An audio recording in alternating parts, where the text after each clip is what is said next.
اللہ تبارک و تعالیٰ کا بہت بڑا احسان ہے ہم پر کہ اس سال بھی اللہ تبارک و تعالیٰ نے رمضان مبارک کا مہینہ ہماری قسمت میں کیا۔ کتنے ہمارے اعزا اقربا رشتے دار پچھلے سال ہم میں موجود تھے، لیکن اس سال ہم میں موجود نہیں ہے۔ کسی کا باپ، کسی کی والدہ، کسی کا بیٹا، کسی کی بیوی یا کسی کا شوہر، تو یہ اللہ تبارک و تعالیٰ کا بڑا احسان ہوتا ہے اس آدمی پر۔ سلف صالحین کے بارے میں آتا ہے کہ وہ 6 ماہ رمضان سے قبل اللہ تعالیٰ سے دعائیں شروع کر دیتے کہ یا اللہ رمضان کا مہینہ ہماری قسمت میں کرنا، اور اس کے بعد جب رمضان کا مہینہ گزر جاتا تو 6 ماہ اللہ تعالیٰ سے دعائیں کرتے رہتے یا اللہ جو ہم نے رمضان میں عبادت کی ہے اس عبادت کو قبول کر لینا۔ اور آپ صلی اللہ علیہ وسلم نے فرمایا من صام یوما فی سبیل اللہ، جو بندہ ایک دن کا روزہ رکھتا ہے، نفلی روزہ، فرضی روزے کا تو اجر ہی بیان نہیں ہوا، باعت اللہ وجہہ عن النار 70 خریفہ، تو اللہ تعالیٰ اس آدمی کو جہنم کی آگ سے 70 سال کی مسافت دور کر دیتے ہیں جو ایک نفلی روزہ رکھتا ہے۔ اور فرضی روزے کے بارے میں فرمایا کہ فَإِنَّهُ لِي وَأَنَا أَجْزِي بِهِ، کہ وہ فرضی روزہ اللہ تعالیٰ فرماتے ہیں حدیث قدسی ہے وہ میرے لیے ہے اور اس کی جزا میں خود ہی عطا کروں گا۔ یعنی روزہ واحد ایک ایسی عبادت ہے جس میں آج تک کسی نے شرک نہیں کیا۔ لات منات عزا کی وہ عبادت کیا کرتے تھے، اس کی وسیلے دیا کرتے تھے، لیکن کبھی آج تک دنیا میں کسی نے اپنے معبود کے لیے جو خود ساختہ معبود ہے روزہ نہیں رکھا۔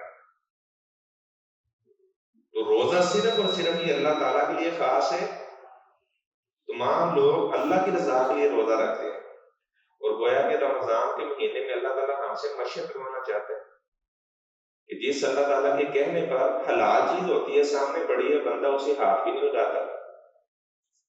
تو جس اللہ تعالیٰ کے کہنے پر ہم رمضان کے مہینے میں حلال چیزیں چھوڑ دیتے ہیں، تو باقی 11 ماہ میں اسی اللہ تعالیٰ کے کہنے کی وجہ سے حرام کو چھوڑ دیتے ہیں۔ تو روزہ جو ہے یہ ایک عظیم عبادت ہے۔ طلوع فجر سے لے کر غروب شمس تک کھانے پینے سے، جھوٹ بولنے سے، ازدواجی تعلق سے رک جانا، اس کا نام روزہ ہے۔ آپ صلی اللہ علیہ وسلم نے فرمایا کہ بعض ایسے لوگ ہیں انہیں سوائے بھوک اور پیاس کے کچھ بھی نہیں ملتا، جھوٹ بولتے رہے، غیبت کرتے رہے، تو آپ نے فرمایا کہ صرف یہ بھوک اور پیاس برداشت کر رہے ہیں، ادروائز ان کے لیے ذرہ برابر بھی اجر نہیں۔ اور آپ صلی اللہ علیہ وسلم نے فرمایا کہ میری امت اس وقت تک خیر اور بھلائی میں رہے گی ما عجل الفطرہ، جب تک وہ سحری تاخیر سے کریں گے اور افطاری میں جلدی کریں گے۔ جیسے سورج غروب ہو گیا تو اس کے بالکل ساتھ ہی روزے کو افطار کر دینا، کھجور کے ساتھ روزہ افطار کرنا یا پانی کے ساتھ۔ اللہم لک صمت وعلی رزقک افطرت، یہ والی دعا پڑھنا اتنے الفاظ کے ساتھ، مروی ہے صحیح سند سے۔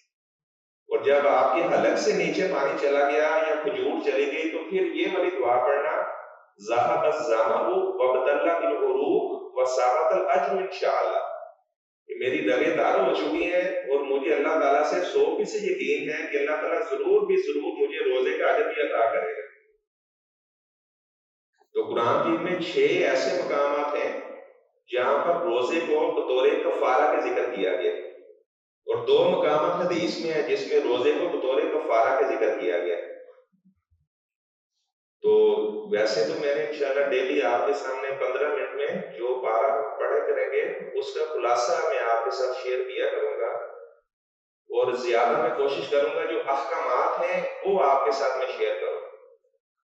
اور آپ جانتے ہیں اس مرکز میں آپ آتے ہیں، اللہ تعالیٰ کا خاص احسان ہے کہ یہاں پر کتاب و سنت کے مطابق بات کی جاتی ہے، اس سے ہٹ کر ایک بات بھی بیان نہیں کی جاتی، اور ہماری یہ کوشش ہوتی ہے کہ ہم مستند بات بیان کریں۔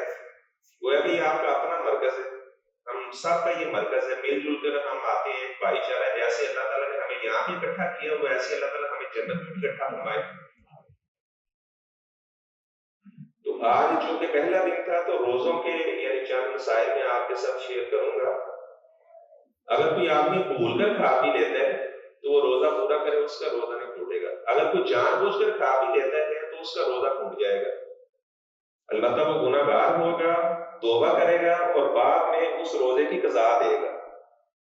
یعنی جو روزہ اپنی بیوی سے جو آدمی ازدواجی تعلق قائم کر لیتا ہے تو اس کا جو فدیہ بیان ہوا ہے یہ اس کے ذمہ نہیں آئے گا جو جان بوجھ کر کھا بھی لیتا ہے۔ لیکن اگر کوئی روزے کی حالت میں ازدواجی تعلق قائم کر لے، اگر میاں بیوی دونوں اپنی رضامندی سے ازدواجی تعلق قائم کر لے تو دونوں کو کفارہ دینا ہوگا۔ قرآن مجید میں اللہ تبارک و تعالیٰ نے زہار کا کفارہ بیان کیا ہے کہ اگر کوئی آدمی اپنی بیوی کو ماں کہہ دے یا کسی حرمت والے رشتے سے تشبیہ دے دے تو وہ پھر ایک غلام آزاد کرے گا۔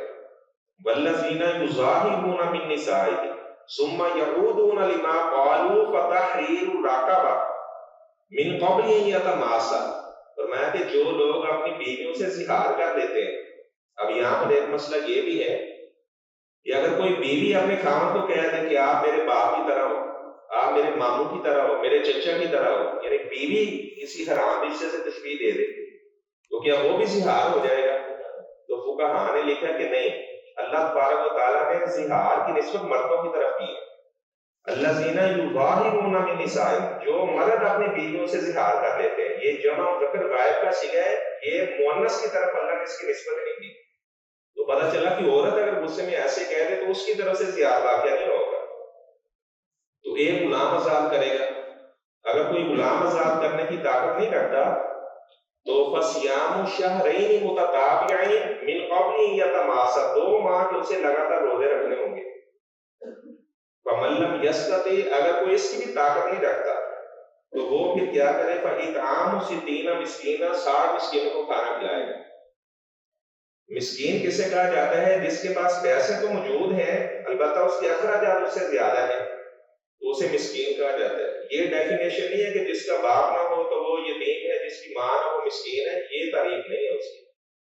قرآن مجید میں اللہ تعالیٰ فرماتے ہیں اما السفینۃ فکانت للمساکین، وہ جو کشتی تھی وہ مساکین تھی، 7 کشتی جو ان کے پاس ہے، 7 انہیں مساکین بھی قرار دیا گیا۔ تو ایسے کوئی آدمی اگر اس نے احرام باندھا ہوا ہے اور کسی مرض کی وجہ سے اپنے سر کے بال مٹوا دیتا ہے تو اللہ تبارک و تعالیٰ ارشاد فرماتے ہیں فمن کان منکم مریضا ففدیۃ او اعظم من راسہ ففدیۃ من صیام او صدقۃ او نسک، کہ جو تم میں سے بیمار ہے اس کے سر میں کوئی تکلیف ہے تو وہ کیا کرے؟ ایک بکرا یا ایک بکری ذبح کرے گا، وہ سار منڈوا دیتا ہے۔ اگر نہیں کر سکتا 6 مسکینوں کو کھانا کھلائے، تو اگر یہ بھی نہیں کر سکتا تو وہ پھر 3 دن کے روزے رکھے گا۔ یہ اللہ تبارک و تعالیٰ نے روزوں کی صورت میں اس کا کفارہ بیان کیا ہے۔ ایسے جو آدمی حج تمتع کرتا ہے تو اس کے لیے بھی لازم ہے، جو کہ تمتع کا میں نے فائدہ اٹھانا، اس نے ایک ہی سفر کے اندر فائدہ اٹھایا، ایک ہی سفر میں اس نے حج عمرہ اکٹھا کیا، تو اب اسے کیا حکم ہے؟ فمن تمتع بالعمرہ، جو آدمی عمرہ کرنے کے ساتھ فائدہ اٹھاتا ہے، فمن تمتع بالعمرہ الى الحج فما استيسر من الحج ومن لم یجد، جو آدمی اس بات کی طاقت نہ رکھے، ایک ہدی نہیں ذبح کر سکتا۔ اب یہاں پر ایک اور مسئلہ بھی آپ سمجھیں کہ اگر کوئی آدمی وہ ذو الحجہ میں حج کرنے کے لیے چلا جاتا ہے، 3 ذو الحج کو وہاں پہنچ گیا، حج تمتع کرنا ہے تو ظاہری بات ہے پہلے عمرہ کرے گا، تو عمرہ کرنے میں اپنے سر کے بال منڈوائے گا یا نہیں منڈوائے گا؟ کیونکہ ایک طرف آپ صلی اللہ علیہ وسلم کا فرمان ہے من اراد ان یضحی، جو بندہ یہ ارادہ رکھتا ہے کہ وہ اضحیہ کرے، قربانی کرے، ولا یقلمن اظفار ولا شعر، نہ وہ اپنے ناخن تراشے اور نہ ہی اپنے سر کے بال منڈوائے۔ تو جس نے عمرہ کر لیا ہے تو کیا وہ وہاں پر کرے گا یا نہیں کرے گا؟ تو فقہاء نے لکھا ہے کہ وہ اپنے سر کے بال منڈوائے گا، کیونکہ وہ ہدی کا جانور ذبح کرتا ہے، وہ اضحیہ نہیں کرتا۔ حدیث میں الفاظ ہے من اراد ان یضحی، جو بندہ اضحیہ قربانی کا ارادہ کرتا ہے تو وہ اپنے سر کے بال نہ منڈوائے۔ اچھا، اب جو آدمی جس نے ایک سفر میں حج عمرہ اکٹھا کیا ہے، حج تمتع کیا ہے، تو اسے حکم ہے کہ وہ پھر ایک قربانی کرے جو بھی ہدی میسر ہو سکے۔ لیکن اگر اس کے پاس نہیں ہے تو پھر وہ کیا کرے؟ وہ 10 دن کے روزے رکھے گا۔ فصیام 3 ایام فی الحج و 7 اذا رجعتم، اور 7 روزے رکھے گا جب وہ واپس آئے گا، 3 روزے رکھے گا وہاں حج والے ایام میں، 7 روزے واپس آ کے رکھے گا. تو یہ اللہ تبارک تعالیٰ نے روزوں کی صورت میں اس کا کفارہ بیان کیا ہے. ایسے جو آدمی حالت حرام میں شکار کر لے تو اس کو بھی اسی طرح روزوں کی صورت میں کفارہ دینا ہوگا. اگر کوئی آدمی غلطی سے ذمہ کو قتل کر دے، وَإِن كَانَ مِن قَوْمٍ بَيْنَكُمْ وَبَيْنَهُم مِيثَاقٌ فَدِيَّةٌ مُّسَلَّمَةٌ إِلَىٰ أَهْلِهِ وَتَحْرِيرُ رَقَبَةٍ مُّؤْمِنَةٍ فَمَن لَّمْ يَجِدْ فَصِيَامُ شَهْرَيْنِ مُتَتَابِعَيْنِ توبۃ من اللہ. 2 ماہ کے وہ آدمی لگاتار روزے رکھے گا جس نے غلطی سے ذمہ کو قتل کر دیا. پہلے یہ کہ دیت دے گا، مومنہ غلام آزاد کرے گا، اگر نہیں کر سکتا 2 ماہ کے لگاتار روزے رکھے گا.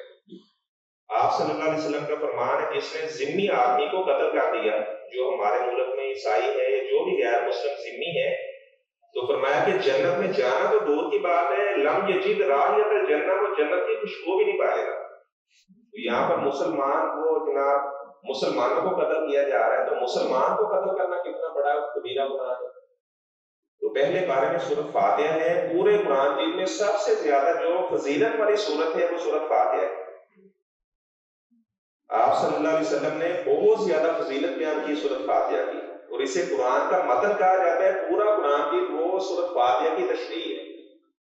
ہم جب نماز پڑھتے ہیں اللہ تعالیٰ سے عہد کرتے ہیں کہ یا اللہ ایاک نعبد و ایاک نستعین، تیری ہی ہم عبادت کرتے ہیں، تم سے ہی اللہ مدد مانگتے ہیں.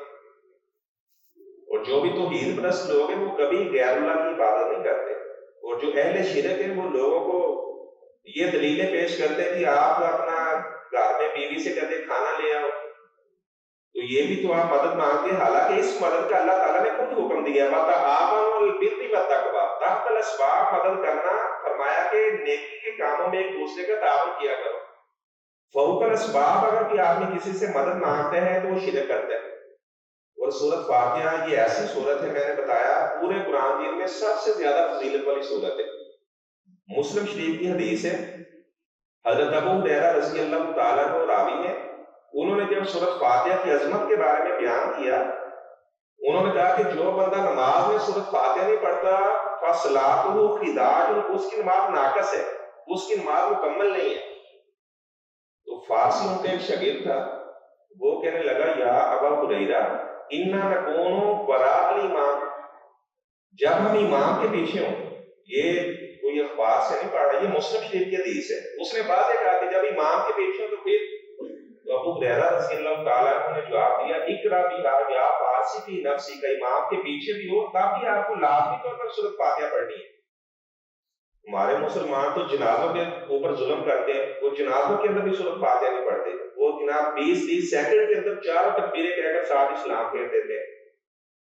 اور آپ صلی اللہ علیہ وسلم کا فرمان ہے لا صلاۃ لمن لم یقرأ بفاتحۃ الکتاب، اس آدمی کی نماز نہیں جو نماز میں سورۃ فاتحہ نہیں پڑھتا. امام مقتدی سب کے لیے لازم ہے سورۃ فاتحہ پڑھنا. ایسے جب سورۃ فاتحہ کا اختتام ہوتا ہے وَلَلضَّالِّينَ، آپ نے فرمایا اذا امن القاری، جب تمہارا قاری آمین کہے فامنوا، تم بھی آمین کہو. اگر تمہاری آمین فرشتوں کی آمین کے ساتھ مل گئی تو اللہ تعالیٰ تمہارے سارے گناہ معاف فرما دے گا. ابھی انشاءاللہ ڈاکٹر قاری حافظ حمزہ مدنی حافظہ اللہ وہ نماز تراویح پڑھائیں گے. ڈاکٹر صاحب کو اللہ تعالیٰ نے اعزاز دی ہے کہ کویت کے اندر کئی قراءات کے اندر قرآن کی جو ان کی حکومت کے تحت قرآن کی ریکارڈ ہوا ہے وہ الحمدللہ ڈاکٹر صاحب کی آواز میں ریکارڈ ہوا ہے. تو آج انشاءاللہ ڈاکٹر حافظ قاری حمزہ مدنی حافظہ اللہ وہ نماز تراویح کے لیے ابھی 15 منٹ میرے پاس ٹائم ہے انشاءاللہ، تو اس میں بیان کیا کروں گا. اور ڈیلی اس طرح میں جو فقہی احکامات ہیں کوشش کروں گا فقہی احکامات کے انداز میں آپ کے سامنے پارے کا خلاصہ شیئر کیا کروں گا اللہ کی فضل سے.